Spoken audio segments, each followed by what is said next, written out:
Denmark ఆధీనంలోని గ్రీన్లాండ్ను కొనుగోలు చేస్తానని మరోసారి ట్రంప్ స్పష్టం చేశారు.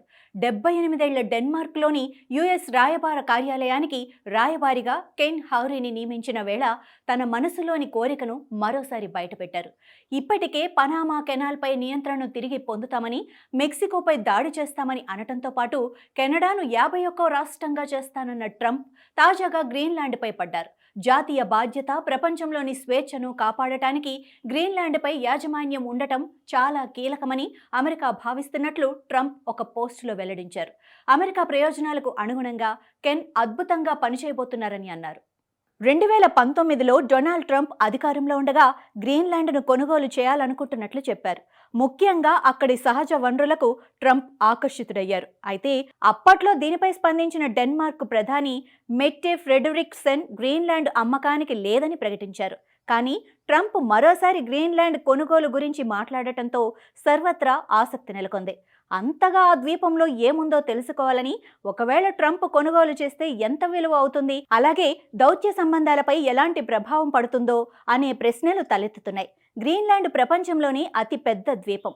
2.16 మిలియన్ చదరపు కిలోమీటర్ల విస్తీర్ణంలో ఉన్న ఈ ద్వీపంలో అనేక ఖనిజాలు సమృద్ధిగా ఉన్నాయి.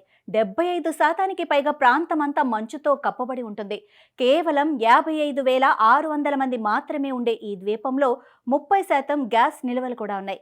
అలాగే గ్రీన్లాండ్ ఆర్థిక వ్యవస్థ చాలా చిన్నది. చేపలు పట్టడం, డెన్మార్క్ నుంచి సబ్సిడీలు, సంభావ్య వనరుల వెలికితీతపైనే ఎక్కువగా ఆధారపడుతోంది. 1946లో అమెరికా గ్రీన్లాండ్ కోసం డెన్మార్క్కు $100 మిలియన్ బంగారాన్ని ఆశగా చూపించింది. అలాగే 2019లో సుమారుగా $1.4 బిలియన్ ఇస్తామని చెప్పింది. కానీ ప్రస్తుతం గ్రీన్లాండ్లో ఉన్న సహజ వనరులు దౌత్యపరమైన ప్రాముఖ్యతకు ఎంత విలువ చెప్తుందనేది లెక్కించలేం. గ్రీన్లాండ్ను కొనుగోలు చేయాలంటే డెన్మార్క్తో పాటు గ్రీన్లాండ్ ప్రజలు ఇందుకు ఒప్పుకోవాలి. కానీ గ్రీన్లాండర్లు దీన్ని వ్యతిరేకించే అవకాశం ఎక్కువగా ఉండగా అంతర్జాతీయ చట్టాలు మరియు ఒప్పందాలు కూడా ఇందుకు ఒప్పుకోవాల్సి ఉంటుంది. మొదటిసారి ట్రంప్ గ్రీన్లాండ్ కొనుగోలు గురించి మాట్లాడినప్పుడు డానిష్ ప్రధానమంత్రి ఫ్రెడరిక్సెన్ దీనిపై స్పందించారు. గ్రీన్లాండ్ అమ్మకానికి లేదని, గ్రీన్లాండ్ డానిష్ కాదని వివరించారు. అలాగే గ్రీన్లాండ్కు మాత్రమే చెందిందని, ట్రంప్ ఏదో సరదాగా అలా అని ఉంటారని చెప్పుకొచ్చారు. అయితే అమెరికాకు గతంలో భూభాగాలను కొనుగోలు చేసిన చరిత్ర ఉంది.